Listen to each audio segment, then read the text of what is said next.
Hello, I'm Jenny Fern and welcome to my library. I'm a chaotic neutral mechanical engineer who's really into permaculture and wants to talk about books.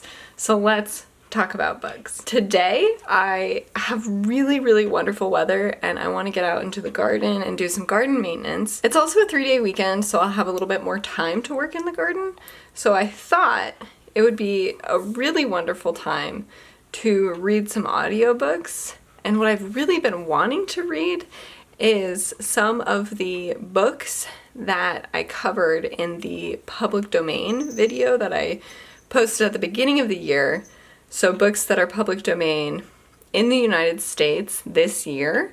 And one of those books is Dark Princess. I did see that a lot of books, because they've just become public domain this year, have not made it onto LibriVox, which is one of the resources that I use in order to consume public domain audiobooks. Various volunteers read the books aloud and record them and post them on LibriVox. So I've seen that Dark Princess has been recorded, so I think I will be reading that today in the garden. So I hope you will join me in reading some public domain books today. You assume then, said the princess at last, that the mass of the workers of the world can rule as well as be ruled? Yes, or rather can work as well as be worked, can live as well as be kept alive. America is teaching the world one thing, and only one thing of real value, and that is that ability and capacity for culture is not the hereditary monopoly of a few, but the widespread possibility for the majority of mankind, if they only have a decent chance in life. So yesterday and this morning I've been reading Dark Princess by W.E.B. DuBois. I also want to thank the person who commented on my video when I was reviewing the books that were coming into the public domain in the United States in 2024. They really nicely corrected my pronunciation of his name, and I really appreciate that because I just was ignorant on that. So I've been reading Dark Princess and I feel like a lot has already happened. I've been really enjoying it. I really like this writing and I really am into the plot. It has been so fun. Our main character is this man named Matthew, and he's been kicked out of school. He's trying to be a doctor. He's been kicked out of school because he's not allowed to complete one of his required courses because they're saying that white women will be uncomfortable with black men in like hospital settings. So he isn't allowed to complete his schooling, so he decides, I will leave. I'm just gonna leave the US and I'm gonna go to Europe. So he ends up going to Germany and he meets this group of people. The first person that he meets and kind of connects with of this group is this really beautiful woman, and it turns out that she is a princess of India, and he is introduced to various other races of people who are all kind of joining together to, I guess, form a league of folks who are not the white majority. They're like anti-colonist, I guess, kind of people. But other people in this group are not convinced that black folks in America would be able to stand with them. There is some bias in that group itself, and so he is kind of like one of their initial introductions to black people in the United States. And then he returns to the United States like on a mission from this princess, and I don't want to get too far into the plot that I'm up to now because I feel like we might get into some spoiler territory. But I just want to mention that I've been really enjoying it. I've been really enjoying the discussions on race that are like very explicit. I do enjoy a book where people are explicitly discussing issues in a setting where we get to hear different perspectives. I do love that in a book. I do also kind of love like a conspiracy plot, and this surely has some conspiracy plot, so that's been quite fun as well. So I guess I will do a little bit of gardening now in the morning because I will be going to an artist's open studio today. I also finally did more work on my fire pit. I dug out a drainage hole in the middle, filled that with gravel, and then I filled a base of sand. So I think we'll be able to put some pavers down and then put some gravel around as well. Oh, hi.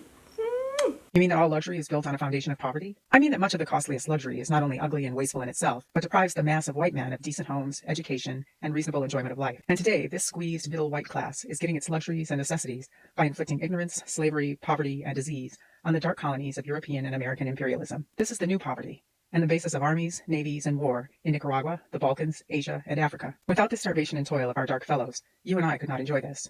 I have been reading Dark Princess by W.E.B. DuBois, and I am so enamored with this book. It is really beautifully written. The plot is so gripping for me, even though there is so much politics. The way the politics are written, it's just really good. And I have to say that the women characters are so powerful and are written with so much agency. Like Sarah is the wife of like our main character. There are a couple chapters where she is really making all of the moves politically for him. She is doing so much work behind the scenes to get his political career like up off the ground and to do everything within her power to make it happen.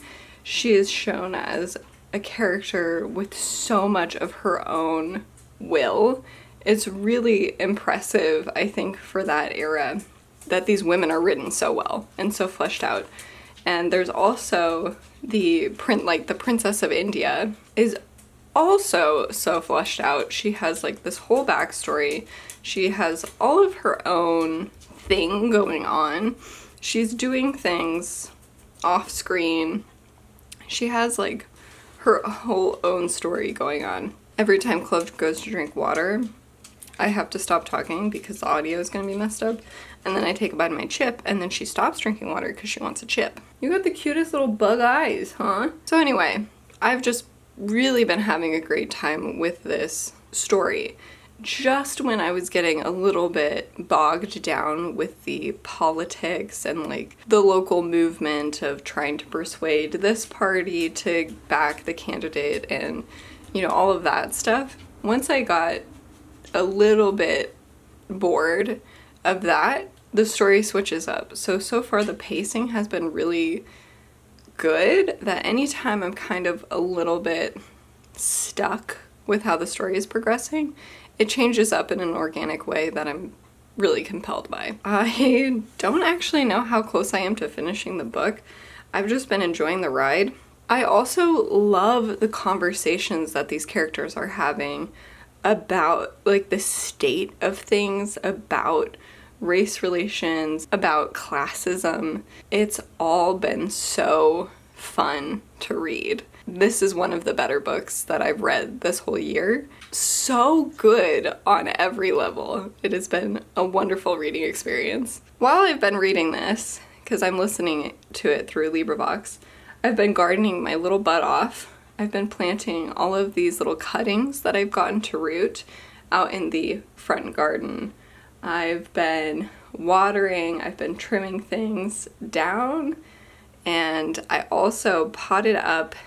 So I have, for example, this little vine that is growing roots at the bottom, and I'm just keeping it in water because these are plants that I was using for props and photos, and so I was kind of putting them in a bouquet afterwards. I planted one up to put in that big pot that you can sometimes see in the video that is empty. We'll see how it goes. He was not revolting against graft and deception, but he was beginning to ask just what he was getting for his effort. Money? Some, not so very much. But the thing was not wrong, no, but unpleasant, ugly. That was the word. He was paying too much for money. Money might cost too much. It might cost ugliness, writhing, dirty discomfort of soul and thought. That's it. He was paying too much for even the little money he got. So I finished reading Dark Princess by W.E.B. Du Bois. I really liked it. I really liked this book. The final chapters were fine. I didn't really have any problem with them, and I wasn't like, wow, by them either, but overall, I really, really enjoyed this book.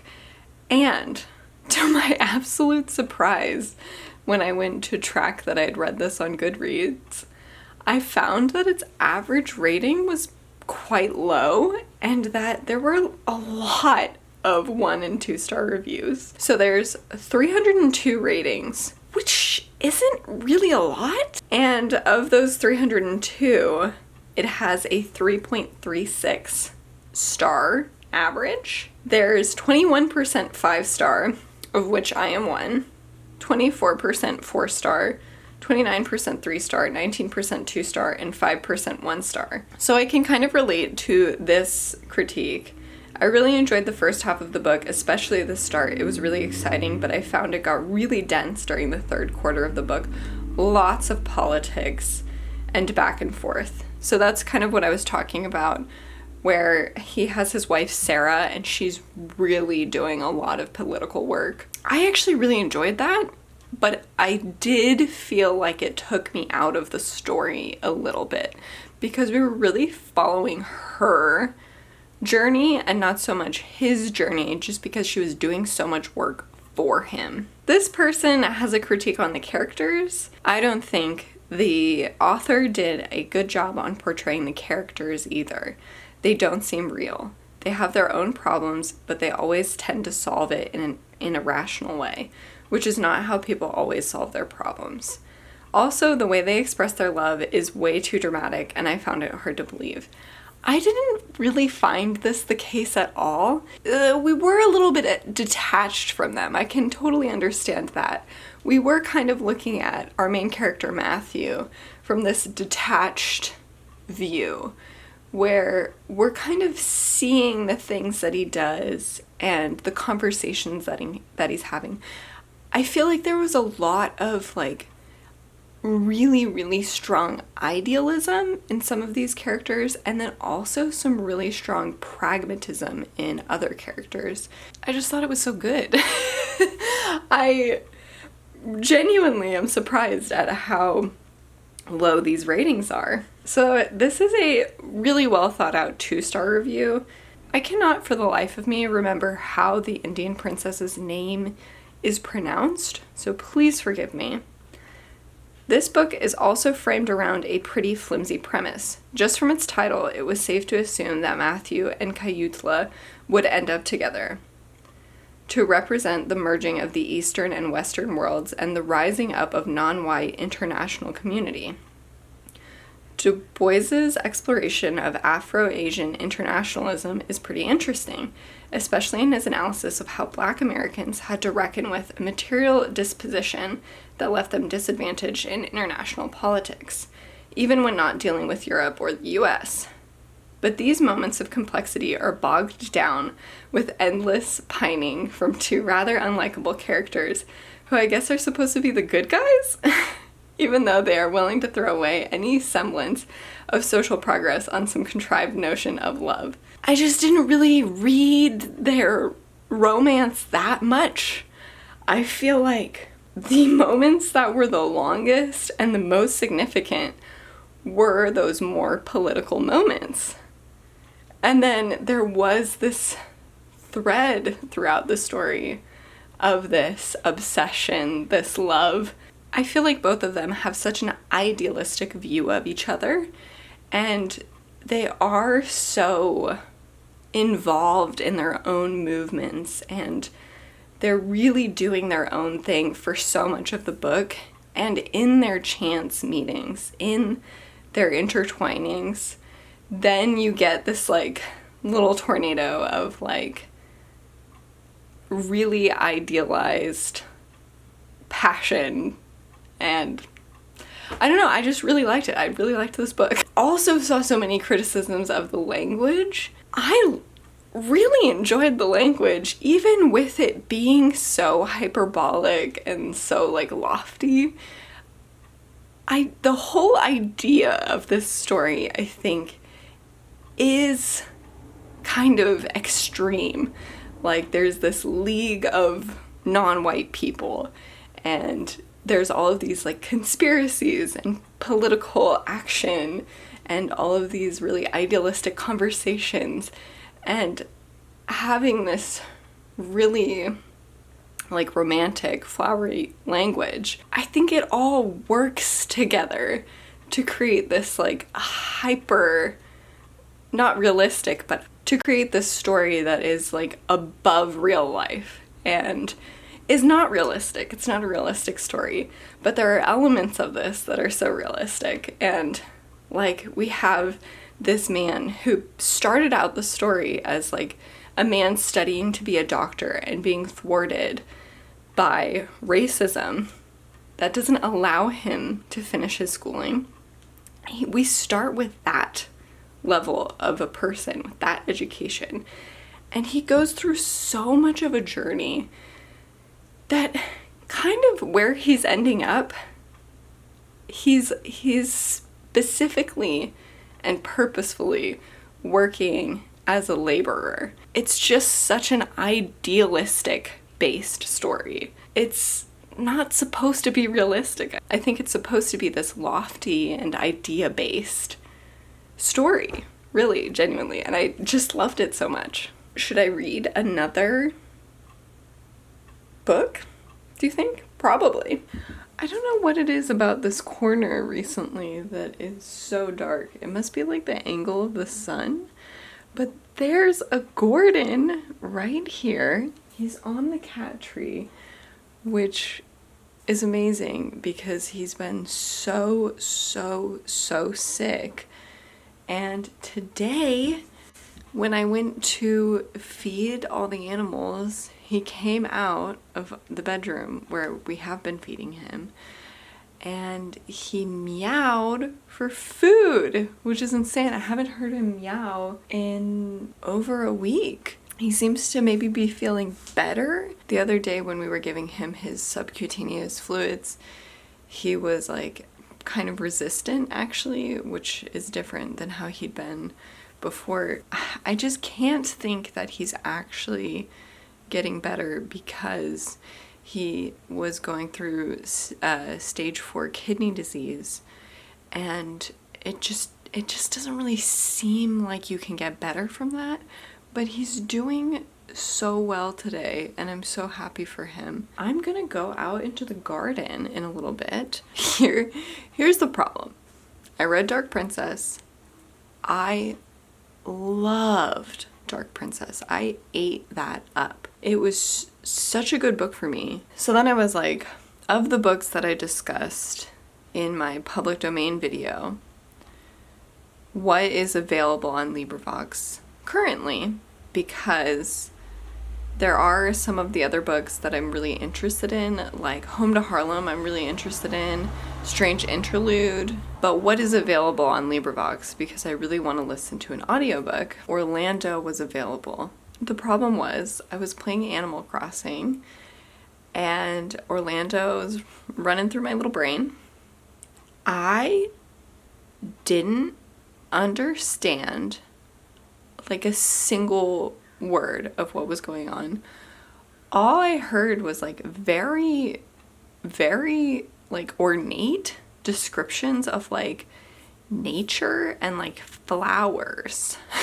This is the only single thing that I remember.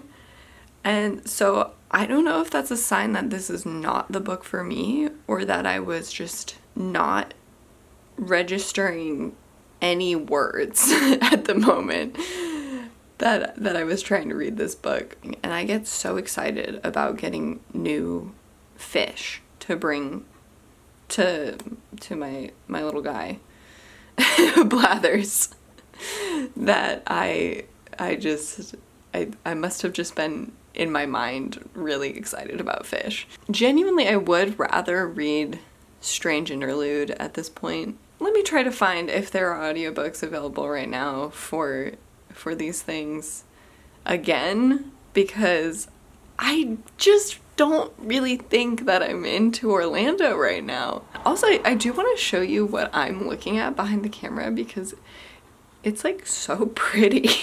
Like, isn't that so nice? I mean, this is behind my TV. Look at that, very cool. But there's just this beautiful little, like, isn't that nice? These are the shoes that I have to wear in order to be seen. You're so cute. Hi, baby. Do you feel better today? You look so much better. And you're so pretty. Have you been cleaning yourself? Did you take care of yourself last night?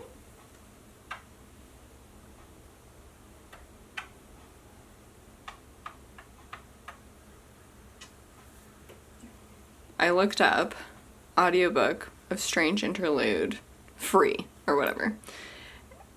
Google Play Books, which I used to read from Google Play Books all the time in college for their free public domain books. I read so many of the books that I own now initially as free Google Play books on my phone. So there's a Google Play Books YouTube channel, and they have like an auto-generated audiobook of Strange Interlude, and it is only half an hour long. As one may have expected, the half-hour long YouTube video was a sample, and Google Play Books has this book available for like 17 cents as an audiobook. The ebook is free, and I had started reading it a few months ago, and so I've basically gotten to the point in the audiobook of where I had left off reading physically, maybe about. I have purchased this artificially narrated audiobook from Google for like 17 cents because I have some like Google credits, and it is actually like 6 hours long. So far, because I have already read this text, I'm not having a hard time following it at all. I was listening to this while I was pruning some of my rose bushes and stuff in the front yard, and my cat, Gordon, who had been super sick and is still very likely very, very sick. Like, I just can't imagine that the kidney failure is going away. But he was such a little pleasure to be in the garden today. He was meowing at me, he was scratching and cleaning himself. Like, all of those are incredibly good signs considering how he was just a few days ago. I'm so glad to see that he is feeling better and that I get to spend that time with him. The book, one of the characters, or one of the names that's mentioned a lot, is Gordon. This is also the name of my cat. So it's a little, like, slightly weird. But anyway, I think I'm gonna go pop out into the garden again. My battery is low and my dog is now drinking water. I have just gotten back in from the garden. I am feeling so overheated today, even though it's only, oh, it's 80. It's only 80. I guess it's gonna be a hot day today, because it's 11. Yeah, it's gonna be 100. Today's the hottest day of the week. I have been reading Strange Interlude by Eugene O'Neill. I am loving this. I am really loving this. I am finding so many like really wonderful ways of saying things, like brilliant quotes. Why, even the manner in which you address me, the tone you take, proves conclusively that you're not yourself. Her voice becoming a bit uncanny, her thoughts breaking through. No, I'm not myself yet. That's just it. Not all myself. But I've been becoming myself, and I must finish. I'm just really enjoying this so far. The story's a little bit weird. It's about this woman who, her first love went to war and died in war. And she has like her childhood friend who's also like in love with her. and he feels this great, like, spurning, I guess, because she's still so in love with this man who died. And her father is concerned for her. So she goes off to school. She decides that she's going to become a nurse. And I think that's kind of where I'm going to leave it, because I don't want to give away too much, because it's really just so interesting. One of the key elements of this play is it experimented with internal dialogue, like really extensive internal dialogue, where people have so much going on in their heads and they're saying only so much. And it just has been so interesting. It feels a little timeless to me in a weird way, or like very modern. There's just something about it that is really clicking with my brain this morning. So I'm gonna take my little dog out now. We're gonna go putz around the yard. Oh, also, because Gordon was dying, we got little paw prints of him and then a little nose print.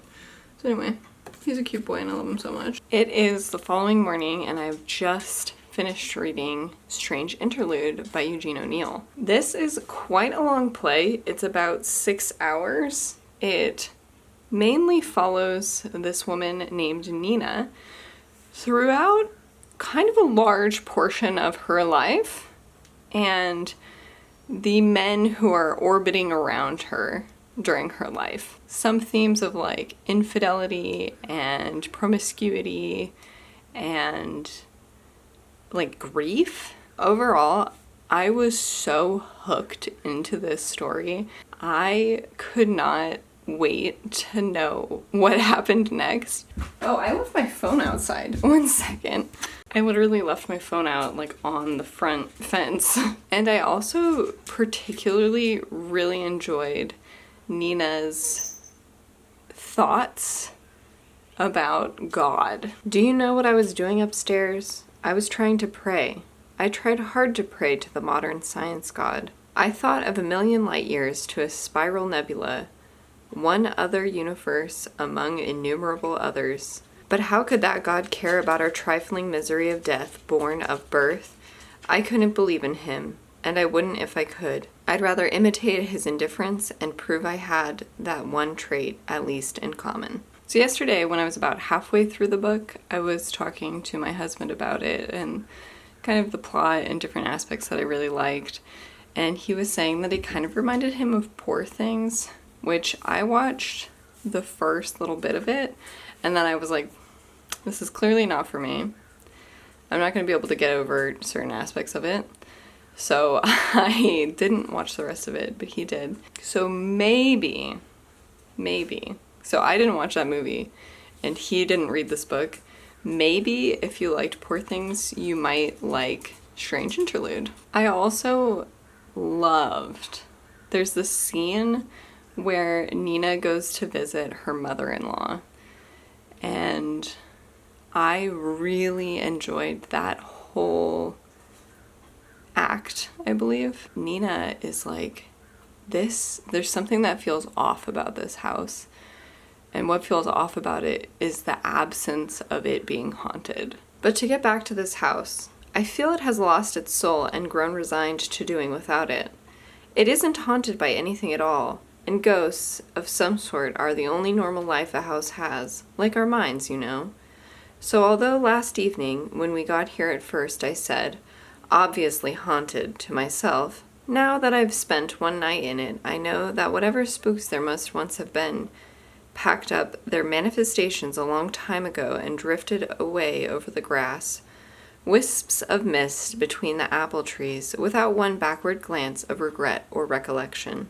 What a so interesting thing to try to describe. There are 9 acts in this play. So yeah, I think that's all that I have to share about this particular reading experience. I really enjoyed both of the books that I read for this video. Dark Princess for me was a 5-star. Strange Interlude, wow, yeah, also a 5-star. There's definitely aspects of it that I'm like weirded out by, that I'm like, it's like not a comfortable book to wear or a comfortable play to sit through. I'm sure it was very uncomfortable because it's such a long play as well. I'm at a small loss for words on how to describe the experience. It was just so bingeable in a way that wasn't like exciting. Again, I think the best phrase that I can use for it is melancholic. It was bingeable melancholy, and I just ate it up so much. Also, super weird reading experience for me. So I was reading it with this like Google generated automated voice. So it was very similar to maybe how I would read a book by sight. I'm not putting all of these inflections and stuff when I read in my head. I'm absorbing the words. And that is exactly how it felt reading this way, is that I was just absorbing the words. I actually really enjoyed it because there wasn't anything extra to get around. Anyway, like 17 cents well spent, I suppose. So maybe in 1928, good year for literature, perhaps. Thank you all so much for watching. To summarize, I read Dark Princess by W.E.B. Du Bois. When I first presented this, I mentioned that it's about an African-American man who gets involved in international politics. And that is true, but it is so much more than that. It is about this Black American man who gets like intertwined in this larger organization of non-white people from around the world, which is such a fun idea. And he falls in love with this Indian princess, and it follows so much of his life, and the different little progressions through his life explores so many different aspects of what he could be doing, from manual labor to studying to be a doctor, all of that. Really, really loved it. It is something that I think should be read with an open mind, read with the idea that it's not realistic, that it's larger than life, and I think you might have a fun time with it as well. I also read Strange Interlude by Eugene O'Neill. In this, I mention it explores relationships and like love, and that it goes into inner monologues. That is true. But again, more than that, it's this very long play where there is this orbit of men around this central woman character who is obsessed with a man who has died in the war. And it really follows how she tries to heal from that loss, the different men around her and kind of what they can offer her, and some really complex relationships, and kind of the fighting of some demons, I guess. I enjoyed it so much as well. I thought it was so beautifully, interestingly written, and I really recommend it. That was another 5-star for me. So I hope you enjoyed this video. If you did, please consider sharing it with a friend who you think would also enjoy it. Consider liking and subscribing, and I will be back again very soon.